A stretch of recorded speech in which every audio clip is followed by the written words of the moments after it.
Bismillahirrahmanirrahim.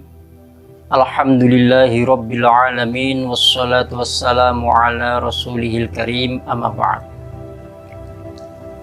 Hadirin yang dimuliakan Allah subhanahu wa ta'ala, bagaimana pentingnya pendidikan kita terhadap anak.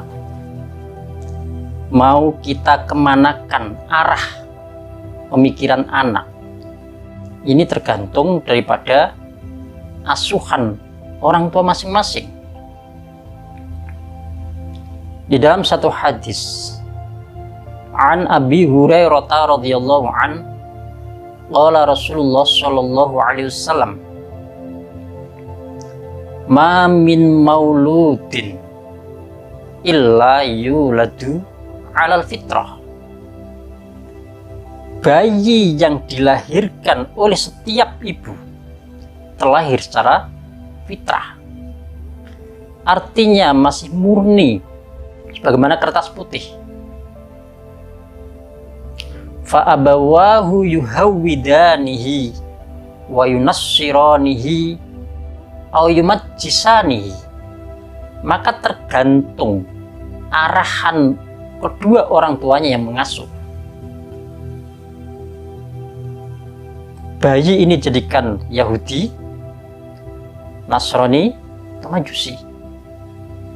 Ini diarahkan untuk menjadi dokter, atau diarahkan untuk menjadi pegawai, jadi insinyur, atau diarahkan untuk menjadi alim, alimah, hafiz Al-Quran, hafidhah, da'i-da'iyah.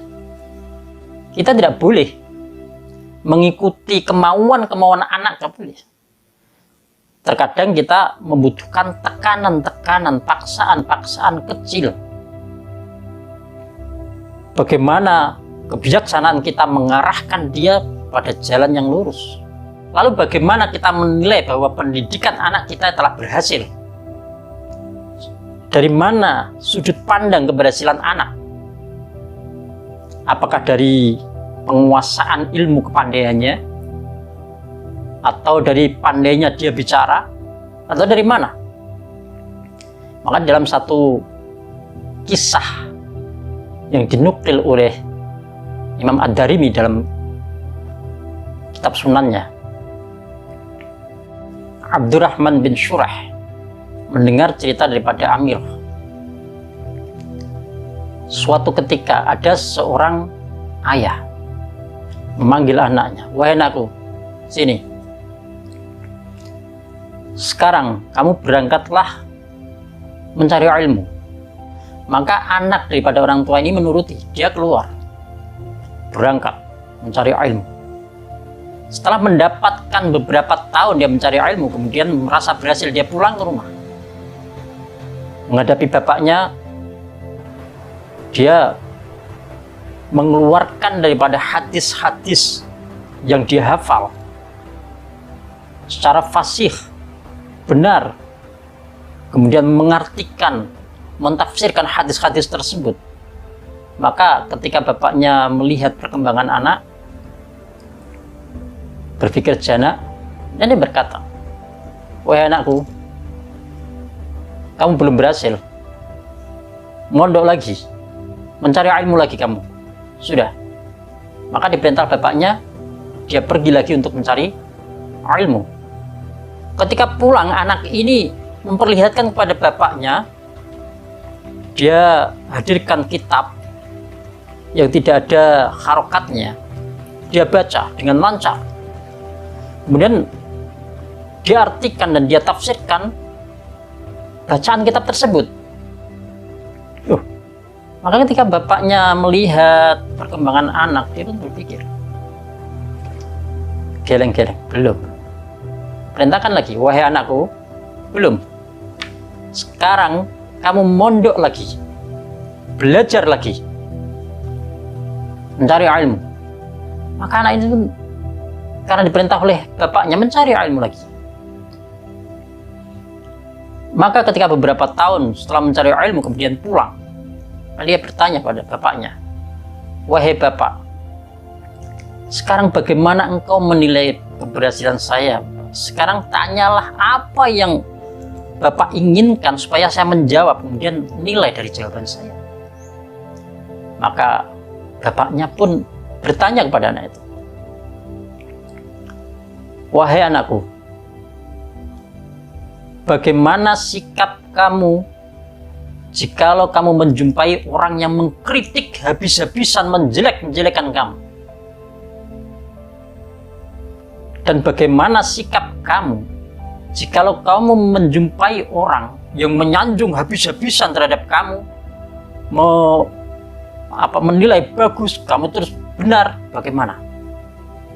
Maka anak itu menjawab, wahai bapak, jikalau ada orang yang mengkritik habis-habisan pada saya, menjelek-jelekan sama saya tidak marah. Saya akan terima, saya akan ikhtisab, benar nggak? Sama sekali saya nggak akan marah. Jikalau ada orang yang menyanjung-nyanjung saya, maka saya tidak akan gembira. Dan saya juga tidak akan berterima kasih pada dia telah menyanjung-nyanjung saya. Tidak. Maka saya akan berpikir ulang, benar nggak sanjungannya itu? Maka melihat daripada jawabannya, bapaknya ini, anakku, saya tanya lagi, bagaimana jikalau engkau menjumpai tawaran-tawaran daripada lempengan-lempengan emas yang sangat banyak, kemudian engkau menjumpai tawaran daripada perak yang banyak, atau lembaran-lembaran uang, bagaimana sikap kamu? Maka anak pun menjawab, wahai bapak,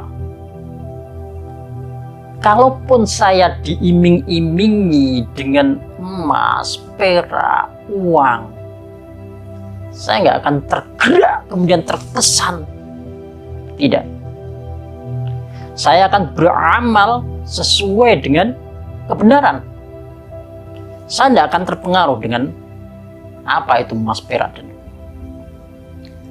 melihat dan mendengar jawaban tersebut, maka bapaknya, ya sudah, berarti kamu telah berhasil di dalam belajar. Hadirin rahmat Allah Subhanahu wa Ta'ala, dalam menilai seorang anak yang berhasil, tidak cukup bagi kita melihat kepandaian anak. Banyak orang pandai tapi tidak bermanfaat. Dalam menilai anak, jangan hanya dilihat daripada penguasaan kecerdasannya. Banyak orang yang cerdas tetapi tidak bermanfaat dan tidak berkah. Maka pertama kali yang dipandang anak ini berhasil atau tidak, hikmah, keikhlasan hatinya, kebijaksanaannya, akhlakul karimahnya. Kalau dasar ini, akhlakul karimah, hikmahnya sudah terbentuk di dalam hatinya, maka dengan ilmu sedikit akan pasti bermanfaat, apalagi dia ini memiliki ilmu yang banyak. Di dalam kondisi yang susah, ilmunya akan bermanfaat, apalagi di dalam kondisi yang lapang, lebih bermanfaat. Dasarnya adalah, pada lihat kita adalah akhlakul karimah seorang anak. Maka didiklah anak-anak kita kepada lembaga-lembaga yang membentuk karakter dan akhlakul karimah. Cukup sekian. Wabillahi taufiq wal hidayah. Assalamualaikum warahmatullahi wabarakatuh.